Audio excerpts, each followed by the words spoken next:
தந்தை மைந்தன் தூய் ஆவியாரின் திருப்பெயரால் வாழ்த்துகிறோம். அருமையான சென்னை பேராயம் உத்தரமேறு குருசேகரம் அண்ணாத்தூர் திருச்சபையிலிருந்து இந்த ஞாயிறு காலை தியானத்தை காணொலி வாயிலாக ஆரம்பித்ததிலே நாங்கள் மகிழ்ச்சி அடைகிறோம். இந்த தியானத்திற்கு ஆரம்பமாக நமது குருசேகர செயலர் அவர்கள் நம்மை ஜெபத்திலே வழி நடத்துவார்.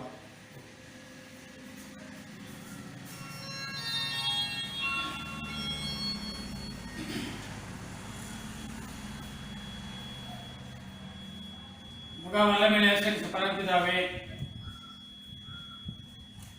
இந்த நாளிலே தேடவும் இடத்திலே விடுதலை விண்ணப்பம் தெரிவிக்கவும் அண்ணாத்தூர் திருச்சபையிலே எங்களை நீர் ஒன்று சேர்த்திருக்க தயவுக்காக உமக்கு நன்றி எடுக்கிறோம்.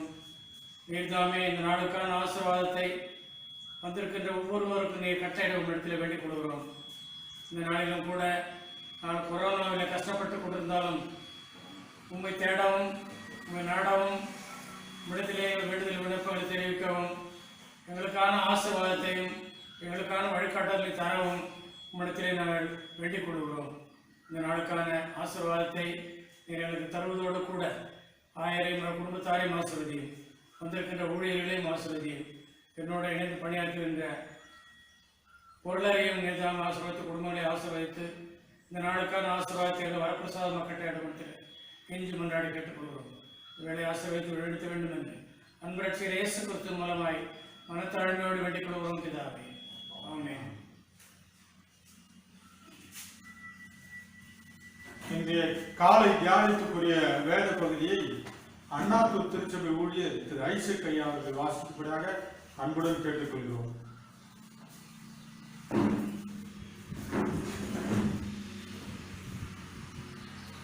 இன்றைய தியானத்துக்கான வேத பாடம் பரிசுத்த மத்திய எழுதின நற்செய்தி நூல் 25ஆம் அதிகாரம் வசனங்கள் 14 முதல் 30 முடிய வாசி கேட்போம்.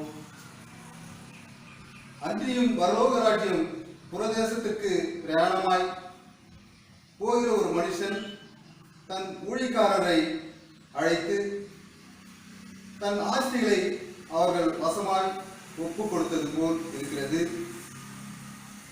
அவனவனுடைய திறமைக்கு தக்கதாக ஒருவனிடத்தில் 5 தாலந்தும், ஒருவனிடத்தில் 2 தாலந்தும், ஒருவனிடத்தில் 1 தாலந்துமாக கொடுத்து உடனே பிரயாணப்பட்டு போனான். 5 தாலந்தை வாங்கினவன் போய் அவர்களை கொண்டு வியாபாரம் பண்ணி வேறு 5 தாலந்தை சம்பாதித்தான். அப்படியே 2 தாலந்தை வாங்கினவனும் வேறு 2 தாலந்தை சம்பாதித்தான். 1 தாலந்தை வாங்கினவனும் போய் நிலத்தை தோண்டி தன் எஜமானுடைய பணத்தை புதைத்து வைத்தான். வெகு காலமான பின்பு அந்த ஊழியக்காரனுடைய எஜமான் திரும்பி வந்து அவர்களிடத்தில் கணக்கு கேட்டான். அப்பொழுது 5 தாலந்தை வாங்கினவன் வேறு 5 தாலந்தை கொண்டு வந்து, ஆண்டவனே, 5 தாலந்தை என்னிடத்தில் ஒப்புவித்தீரே, அவைகளை கொண்டு இதோ வேறு 5 தாலந்தை சம்பாதித்தேன் என்றான். அவனுடைய எஜமான் அவனை நோக்கி, நல்லது, உத்தமமும் உண்மையும் உள்ள ஊழியக்காரனே, கொஞ்சத்திலே உண்மையாய் இருந்தாய், அநேகத்தின் மேல் உன்னை அதிகாரியாக வைப்பேன், உன் எஜமானுடைய சந்தோஷத்திற்குள் பிரவேசி என்றான். 2 தாலந்தை வாங்கினவனும் வந்து, ஆண்டவனே, 2 தாலந்தை என்னிடத்தில் ஒப்புவித்தீரே, அவைகளை கொண்டு இதோ வேறு 2 தாலந்தை சம்பாதித்தேன் என்றான். அவனுடைய எஜமான் அவனை நோக்கி, நல்லது, உத்தமும் உண்மையும் உள்ள ஊழியக்காரனே, கொஞ்சத்திலே உண்மையாய் இருந்தாய், அநேகத்தின் மேல் உன்னை அதிகாரியாக வைப்பேன், உன் எஜமானுடைய சந்தோஷத்திற்கு பிரவேசி என்றான்.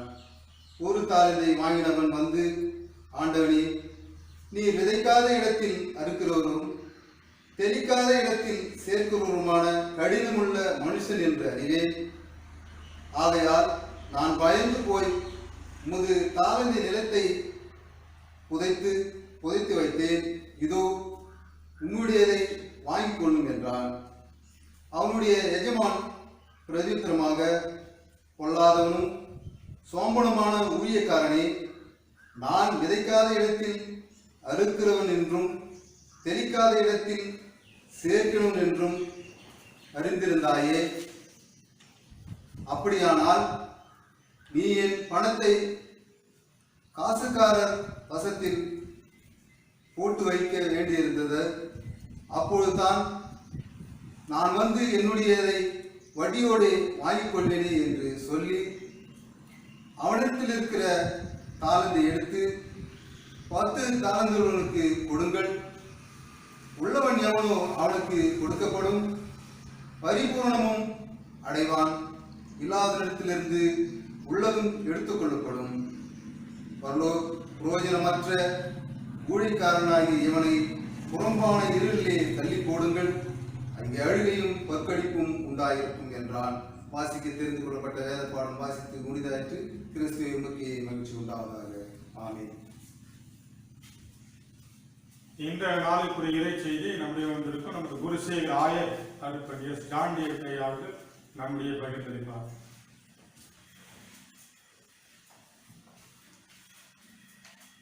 கண்களை மூடி நாம் ஜெபம் செய்வோம்.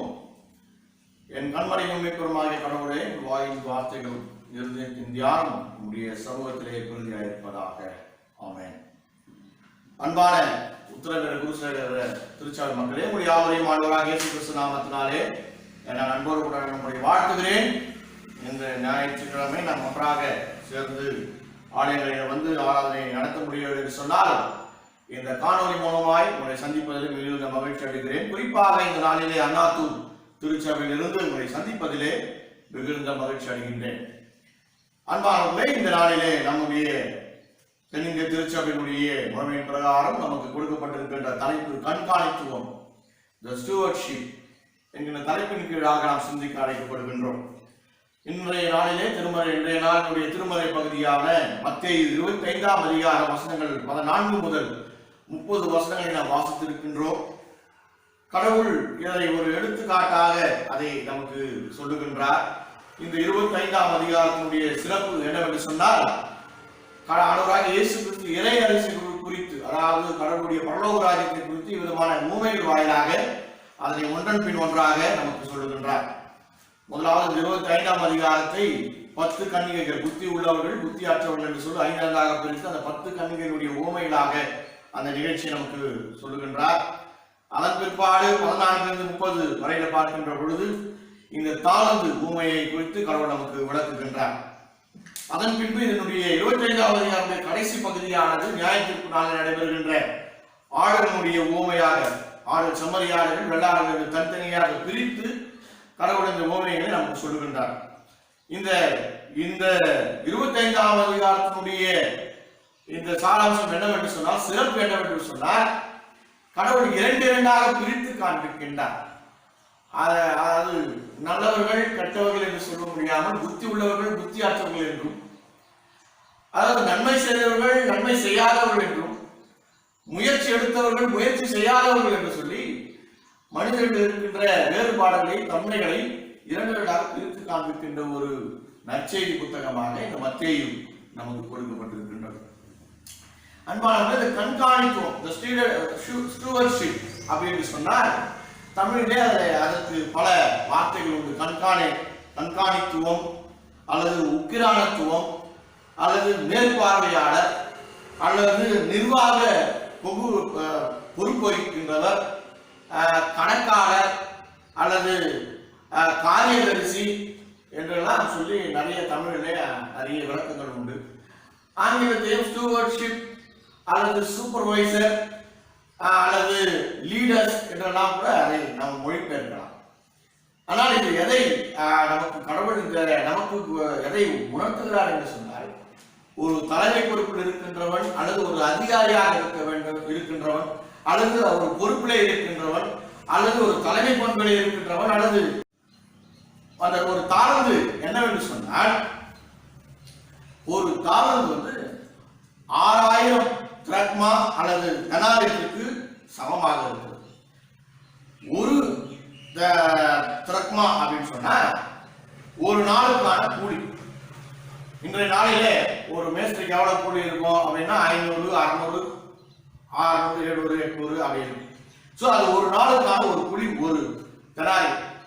ஆனால் ஒரு கடவுள் இவன் இடத்துல என்ன கொடுக்கணும், 6000 தெனாரியத்தை அவர் கொடுத்திருக்கிறார். அதாவது ஒரு தாளந்து ஈக்குவல் டு 6000 திரக்மாவுக்கு அல்லது தெனாரியத்திற்கு சமமாக இருக்கிறது. ஆனால் ஒருவனுக்கு 5, இன்னொருவனுக்கு 2, இன்னொருக்கு 1 கொடுக்கப்படுகிறது. அங்கே நடைபெறுகின்ற காரியம் என்னவென்று சொன்னால், ஒன்றை சேர்த்து வைத்து, ஒன்று வாங்கினவன், ஒரே ஒரு தாளந்தை பெற்றுக்கொண்டவன், அதை எஜமான் வந்து கேட்கின்ற பொழுது மீண்டுமாக அதை அப்படியே திருப்பி கொடுக்கிறான். எதுக்காக சொல்லலாம், கடவுளே நீங்க வந்து கேட்டீங்கன்னா அதை பத்திரமா கொடுக்கணும், எந்த விதமான சேதமும் இருக்கக்கூடாது, அதை நீங்க ரொம்ப ஸ்ட்ரிக்ட்னு எனக்கு தெரியும், நான் அதையே அப்படியே திருப்பி கொடுக்க வேண்டும் என்று சொல்லி வந்து அதை கொடுக்கின்றான். அதுக்கு பிற்பாடு நடக்கின்ற நிகழ்வுகளை நம் வேறு மூலமா நம்ம அறிஞ்சிருக்கோம். ஆனால் அந்த நம்முடைய திருமறை பகுதியானது இந்த கண்காணிப்பு ஸ்டூவர்ட்ஷிப்பை குறித்து என்ன சொல்லுகிறது என்று சொன்னால், கடவுள் நமக்கிட்ட எந்த விதமான பொறுப்பை நம்மிடத்தில் ஒப்படைத்திருக்கிறார் என்று சொன்னால், இந்த படைப்புகள், அதாவது உலகம் அனைத்தும், அதாவது எல்லா மிருக ஜீவன்களும் அடங்கும், இயற்கைகளும் அடங்கும், மனிதனும் அடங்கும். இந்த படைப்புகளை பாதுகாக்கின்ற அல்லது அதனை பெருக்குகின்ற, அதனுடைய வாழ்வுக்கு நாம் விடுதலை பெற்றுக் கொடுக்கின்ற ஒரு பணியை தான் நமக்கு கடவுள் இங்கே கொடுக்கின்றார். அதாவது இதுல ஆங்கிலத்துல நம்ம பல்வேறு விதமான அழகான வாசகங்கள், அழகான சொற்றொடர்கள்லாம் நமக்கு கிடைக்கப்பெறுது. இது வந்து நம்முடைய அந்த பொறுப்பு. இந்த பொறுப்பு நம்ம இடத்துல கொடுக்கப்பட்டிருக்கின்ற பொறுப்பு வெறும் அந்த பொருளை அல்லது பணத்தை பாதுகாக்கின்ற, பணத்தை பெருக்குகின்றது மாத்திரமல்ல, மாறாக இது நம்முடைய விசுவாச வாழ்க்கையை, விசுவாசத்தை பெருக்குகின்ற ஒரு அழைப்பாக இந்த திருமறை பகுதி நமக்கு கொடுக்கப்பட்டிருக்கிறது. அதே நேரத்தில் இந்த இந்த இந்த நிகழ்வு, இந்த 3 எடுத்துக்காட்டுகளும் அந்த எதை குறிக்கிறதா, முதலாவது 5 தாளந்தை வாங்குகின்றவன் அதை என்ன பண்றான், அதை பெருக்குகின்றான், ரிஸ்க் எடுக்கிறான், அதை பெருக்குவதற்காக போராடுகின்றான், வெற்றி பெறுகின்றான். 2 தாளந்தை வாங்கினவன் என்ன பண்றான், அதற்காக முயற்சி செய்கின்றான், அதை பெருக்குகின்றான், அதனுடைய வாழ்வாதாரத்தை இன்னும் அதிகமாக மேம்படுத்துகின்றான். ஆனால் ஒன்று பெற்றுக் கொண்டவன் என்ன செய்கிறான் என்று சொன்னால், அதை அப்படியே வைக்கிறான். அதாவது ரிஸ்க் எடுக்கிறதுக்கு அவர் என்ன பண்ணார், விரும்பவே இல்லை. ஆனால் இந்த அழைப்பு கடவுளுடைய கண்காணித்துவம் அல்லது உக்ரானத்துவம் அல்லது கிறிஸ்தவம் என்கின்ற அந்த தலைமை பண்பு எதற்காக நமக்கு அழைப்பு கொடுக்கிறது என்று சொன்னால், முயற்சி செய்யுங்கள், டேக் ரிஸ்க், அதாவது ரிஸ்க் எடுக்க வேண்டும் என்கின்ற ஒரு அழைப்பை நமக்கு கொடுக்கிறது. அதாவது முயற்சி எடுக்க வேண்டும், அதற்காக நம்ம போராட வேண்டும், அதற்காக நம்ம என்ன பண்ணோம், யோசிக்க வேண்டும், அதற்காக நம்ம என்ன பண்ணோம், பல்வேறு நிலைகளிலே நம்மை தயார்படுத்திக் கொள்ள வேண்டும் என்கின்ற ஒரு அழைப்பை தான் இன்றைக்கு நமக்கு கொடுக்கிறது. அதாவது முதலாவது நாம் வாழ்வதற்காக நாம் போராட வேண்டும், அதே நேரத்தில் இந்த அனைத்தையும் பாதுகாப்பதற்காக நம்ம போராட வேண்டும், அதே நேரத்தில் எல்லோரையும் வாழ வைப்பதற்காக நாம் போராட வேண்டும் என்கின்ற அழைப்புகளை தான் இந்த திருமறை பகுதியில் நமக்கு விளக்குகிறது. இந்த 3ஆம் நபர் செய்த காரியம் என்னன்னு சொன்னா, எந்த விதமான ஒரு முயற்சியும் எடுக்காமல் அவர் என்ன பண்ணார், அப்படியே வைத்துக் கொண்டிருப்பதை கடவுளும் விரும்பாதவராக இருக்கிறார். ஆகவே தான் அவருக்கு தண்டனை கொடுக்கப்படுகிறது. ஆனால் நமக்கு கடவுள் அவர் தண்டனை கொடுக்கின்ற கடவுள். ஆனால் நம்ம திருமறை பகுதியை நமக்கு புரிந்து கொள்கின்ற விஷயம் சொன்னா, நம்ம இடத்துல கொடுக்கப்பட்டிருக்கின்ற அது சபையாக இருக்கட்டும், அல்லது பொறுப்பாக இருக்கட்டும், அல்லது பணமாக இருக்கட்டும், அல்லது நமக்கு நிறைய உலகத்தில் நிறைய பொறுப்புகள் இருக்கிறது. நீங்கள் பணி செய்கின்ற இடங்களில் உங்களுக்கு கொடுக்கப்பட்டிருக்கின்ற பொறுப்பு, ஊழியக்காரர்களாக வந்திருக்கிற நமக்கு ஊழியத்தினுடைய பொறுப்பு, திருச்சபையினுடைய பொறுப்பு, அல்லது மற்ற உலக அரசியல் தலைவர்களாக இருக்கட்டும், அந்த தலைவர்களுக்கு கொடுக்கப்பட்டிருக்கின்ற அந்த பொறுப்பு, அந்த பொறுப்புகளிலே நாம் எப்படி செயல்படுகின்றோம், அந்த பொறுப்பை எப்படி மேம்படுத்துகின்றோம், அந்த பொறுப்பை எப்படி மக்கள் வாழ்வதற்கான ஒரு சூழ்நிலையாக மாற்றுகின்றோம் என்பதுதான் இந்த திருமறை பகுதி நமக்கு விளக்குகிறதாக இருக்கு. ஆகவே இந்த திருமறை பகுதி நம்மை இவ்விதமான ஒரு பணிக்கு, உண்மையான ஒரு உக்கிரானத்துவத்துக்காக, கண்காணித்துவதற்காக நம்ம என்ன பண்ண அழைப்பு விடுகிறது. நம்ம கிட்ட கொடுப்பதை மற்றவர்களுக்கு பிரயோஜனமாக. ஆகவே இந்த கண்காணித்துவம் அல்லது இந்த ஸ்டூவர்ட்ஷிப், அதனை நாம் இன்னும் கொஞ்சம் சற்று விரிவாக பார்க்கலாம் என்று சொன்னால், அதாவது நம் திருமறை சார்ந்த கண்ணோட்டத்திலே இதை பார்க்க நாம் அழைக்கப்படுகிறோம். அதை எப்படி பார்க்கலாம் சொன்னால், the utilizing and managing all resources God provides for the glory of God and the betterment of His creation. அதாவது கடவுளுடைய அனைத்து படைப்புகளுக்கும் கடவுள் படைத்த அனைத்து படைப்புகளுடைய நன்மைகளுக்காகவும் இந்த கண்காணித்துவம் அல்லது ஸ்டூவர்ஷிப்பை நாம் ஸ்டூவர்ஷிப்பாக உக்கிரானத்துவக்காரராக நாம் அழைக்கப்படுகின்றோம். அடுத்தது, not only responsible for the financial belongings but also the spiritual gifts. நம்முடைய பணம் பொருள் சார்ந்ததுக்காக மாத்திரம் அந்த பொறுப்பு அல்ல, மாறாக நமக்கு கொடுக்கப்பட்டிருக்கிற கடவுள் கட்டளையிட்டிருக்கின்ற இந்த ஸ்பிரிச்சுவல் கிஃப்ட்ஸ், அதாவது விசுவாசத்திற்கான ஆவியின் கனிகளை நாம் அதுக்கும் பொறுப்பாளர்களாக இருக்கிறோம் என்கின்ற ஒரு கருத்தை நாம் பார்க்கிறோம். அடுத்தபடியாக, God wants human beings to his stewards in the work of creation, redemption and sanctification. படைப்புக்காகவும் படைப்பின் மீட்புக்காகவும் படைப்பின் தூய்மைப்படுத்தும் பணிக்காக இந்த பொறுப்பு நமக்கு எல்லாருக்கும் கொடுக்கப்பட்டிருக்கு.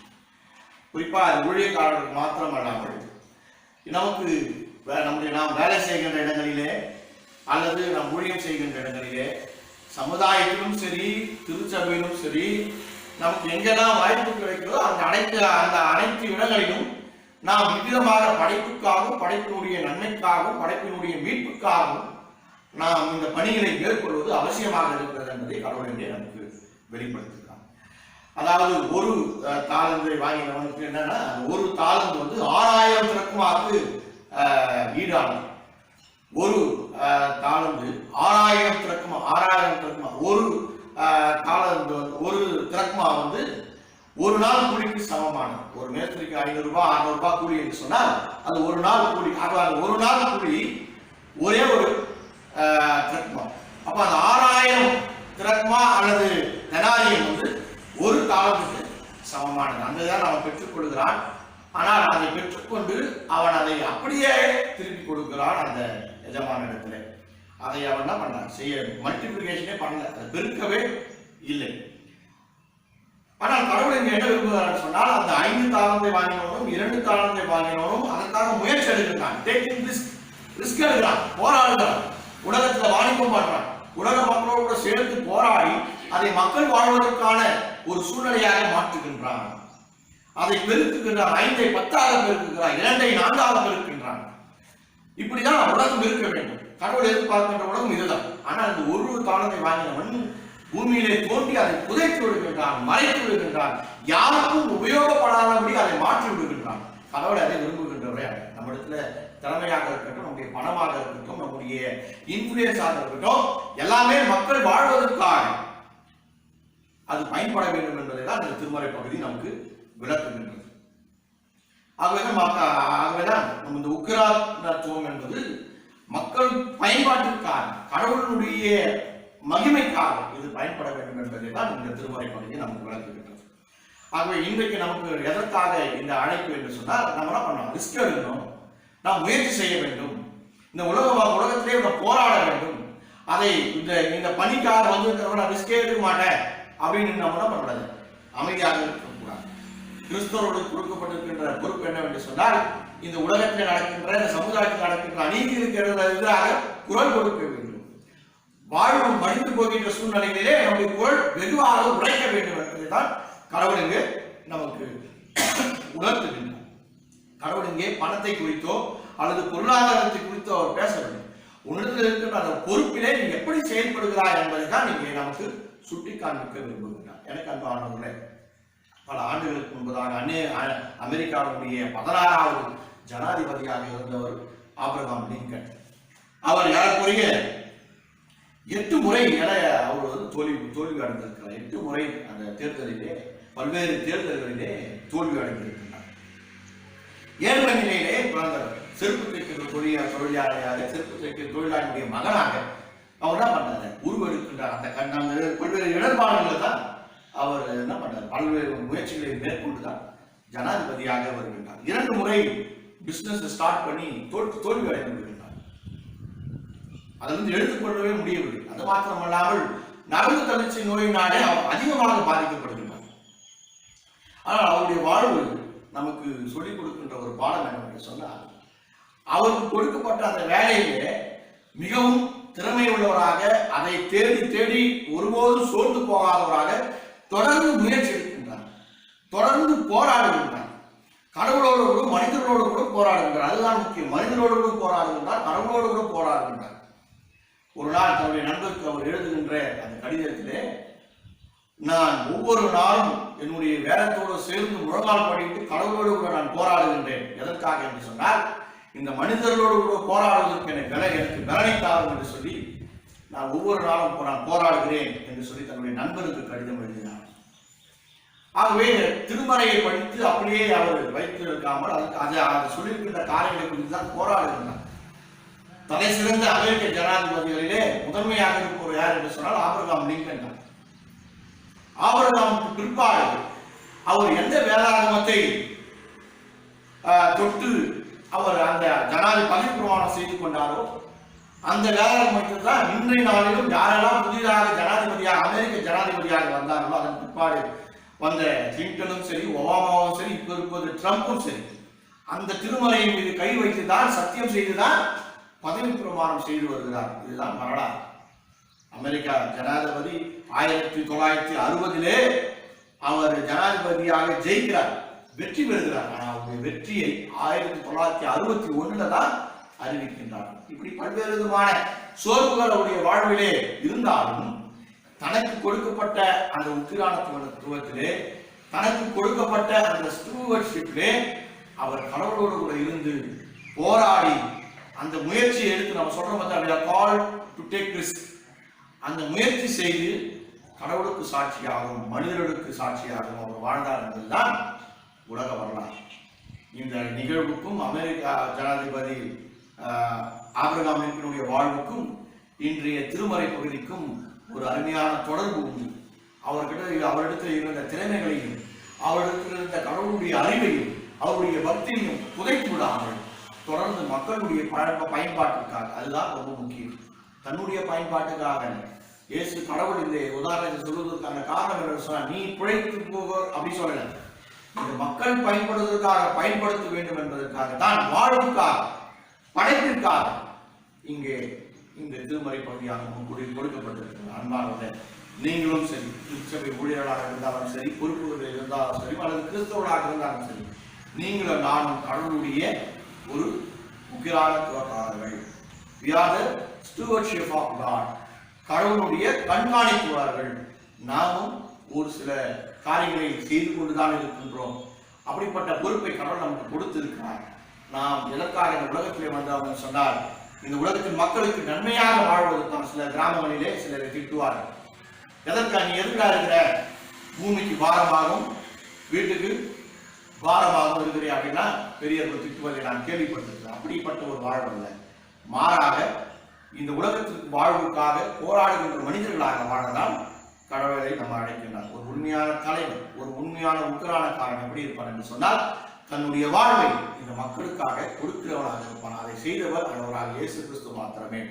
இந்த உலகத்திலே கடவுள் ஒரு உக்கிரானத்துவக்காரனாக அவதரித்து இந்த மக்களுக்காக, நமக்காக, நம்முடைய மீட்புக்காக அவர் தன்னுடைய உயிரையே கொடுத்த கடவுளாக இருக்கிறார். அப்படிப்பட்ட ஒரு தலைமைத்துவமாக இன்றைக்கு இருக்கிற தலைமைத்துவங்களை நாம் பார்க்கிறோம். அடுத்தவர்களை வேலைவாதத்துக்கு தான் இந்த தலைமைத்துவத்திலே வருகிறார்கள். ஆனால் அப்படி அது தலைமைத்துவம் அல்ல. ஒருவன் முதலாளியாக இருக்க வேண்டும் என்று சொன்னார், அவன் என்ன பண்ணான், பணியாளராக இருக்க வேண்டும். கடவுள் தன்னுடைய ராபோஜன விருந்தினை அதைத்தான் செய்தார். ஒருவன் தலைவராக இருக்க வேண்டும் என்று சொன்னார். என்ன பண்ணான், பணிவுடனை காரை போல உங்களுடைய கால்களை கழுவேன் என்று சொல்கிறார். அப்போ சீடர்கள் எல்லாம் வேணா என்று சொல்கிறார். அப்படி அல்ல, நாம் முதன்மையாளராக இருக்க வேண்டும் என்று சொன்னார். இப்படிப்பட்ட பணிகளையும் செய்ய வேண்டும் என்று அவர் தலைவராக இருக்கின்றவர்கள், பொறுப்பிலே இருக்கின்றவர்கள், நான் இதெல்லாம் செய்ய மாட்டேன்னா நம்முடைய ஒரு நாளும் சொல்வதற்கு இடமே இல்லை. கடவுள் அப்படிப்பட்ட தலைமைத்துவத்தை விரும்புவது இல்லை. அப்படிப்பட்ட உக்கிரானத்துவக்காரனை விரும்புவதே இல்லை. மாறாக அவர்களுக்கு கொடுக்கப்படுகின்ற பனிஷ்மெண்ட் என்ன தெரியுமா, அழுகையும் பற்கடிப்புமான ஒரு இடம். கடவுள் எப்பொழுதுமே மக்களுடைய பயன்பாட்டிற்காக நீங்கள் வாழ வேண்டும், பூமிக்கு உப்பாகவும் உலகத்திற்கு ஒளியாகவும் இருப்பதுதான் நம்மளை அழைக்கின்றார். தங்களை மூடி நாம் ஜெபம் செய்வோம். அன்பு நிறைந்த கடவுளே, இந்த மனமகிழ்ச்சியான நாளைக்காக நன்றி செலுத்துகிறோம். இந்த காலை வேளையில் கர்த்தாவை இப்படிப்பட்டதான தியானத்திலே எங்களோடு இருந்தமைக்காக உங்களுக்கு நன்றி ஆண்டவர். தேவரீர் நீர் எங்களை ஒரு உக்கிரானத்துவக்காரனாக, கண்காணித்துவனாக, ஸ்டூவர்ட்ஷிப்பாக அழைத்திருப்பதற்காக உமக்கு நன்றி. ஆண்டவரை தெரிந்தோ தெரியாமலோ பல நேரங்களிலே உங்களுடைய அழைப்பை விட்டு நாங்கள் ஒதுங்கி இருக்கலாம், வேறு வேலைகளுக்கு சென்றிருக்கலாம், அல்லது அதை மறந்திருக்கலாம். ஆனாலும் ஆண்டவரே உங்களுடைய அழைப்பை ஏற்று நாங்கள் செயல்பட எங்களுக்கு கிருபை பாராட்டும். ஆண்டவரை இதை கேட்டுக்கொண்டிருக்கின்ற ஒவ்வொருடைய இல்லங்களிலும் உள்ளங்களிலும் போதுமானவராக இருந்ததும் குடும்பத்தின் சூழ்நிலைகளை மாற்றும். குறிப்பாக இந்த கொரோனா தொற்றின் சூழ்நிலைகளிலே நாங்கள் உண்மை முழுமையாக சந்தோஷமாக ஆராதிக்க முடியவில்லை என்று சொன்னார். இப்படிப்பட்ட காணொலி மூலமாக நாங்கள் உண்மை நேசிக்கிறதை கொடுத்த வாய்ப்புக்காக நன்றி.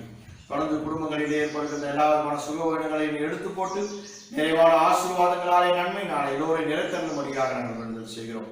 ஆண்டவரே எங்கள் குருசேகரத்தினுடைய முழுமையான குடும்பங்களை அனைத்தையும் நீ ஆசீர்வதி, அனைத்து திருச்சபைகளையும் ஆசீர்வதி, அனைத்து ஊழியர்களையும் நீ ஆசீர்வதி. மாட்டுவாய் தேவையான அனைத்து நீ சந்தித்தோடு குறிப்பாக உலகத்திலே சமாதானத்தை தாரும். மிக விரைவிலே தடுப்பூசிகள் எல்லாம் கண்டுபிடித்து இந்த கொரோனா தொற்றிலிருந்து ஒரு காபரும் ஒரு விடுதலையை தந்தரும்படியாக நாங்கள் வேண்டுதல் செய்கிறோம். பசியினாலே, பட்டினியினாலே, வேலையின்மையினாலே கஷ்டப்படுகின்ற ஒவ்வொருவரையும் நாங்கள் நினைக்கிறோம். ஆண்டவரே ஒவ்வொருவருக்கும் நீ போதுமானவராக இருந்துள்ளோம். நிறைவான சந்தோஷத்தினாலே, சமாதானத்தினாலே எல்லோருமே வாழ வைக்கும்படியாக நாங்கள் வேண்டுதல் செய்கிறோம். ஆண்டவரே தொடர்ந்து நாங்கள் ஆண்டவரே பூமிக்கு உப்பாகும், உலகத்திற்கு ஒளியாகவும் வாழ நீர் எங்களுக்கு கிருபை பாராட்டும்படியாக நாங்கள் வேண்டுதல் செய்கிறோம். உங்களுடைய கரங்களை எங்களை ஒப்புக் கொடுக்கிறோம். இயேசுவின் மூலமாக வேண்டுகிறோம் பிதாவே, ஆமென். அதுவரும் சேர்ந்து சொல்லும். என் ஆத்மாவே கர்த்தரை ஸ்தோத்திரி, எங்களோடவே பரிசுத்த நாமத்தை ஸ்தோத்திரி. என் ஆத்மாவே கர்த்தரை ஸ்தோத்திரி, அவர் செய்த சகலவாத மறவாதே. ஆமென். ஆண்டவராகிய இயேசு கிறிஸ்துவின் கிருபையும் பிதாவாகிய நம்முடைய அன்பும் பரிசுத்த ஆவியானவரின் ஐக்கியமும் அடுத்து பாதுகாப்பும் மறவாது இன்னும் சதா காலத்தில் நாம் அனைவரும் எப்பொழுதும் நிறைவாய் தங்கியிருப்பாராக. ஆமென். Thank you. God bless you all. கடவுள் உங்களோடும் குடும்பத்தோடும் எப்பொழுதும் நிறைவாய் தங்கியிருப்பாராக.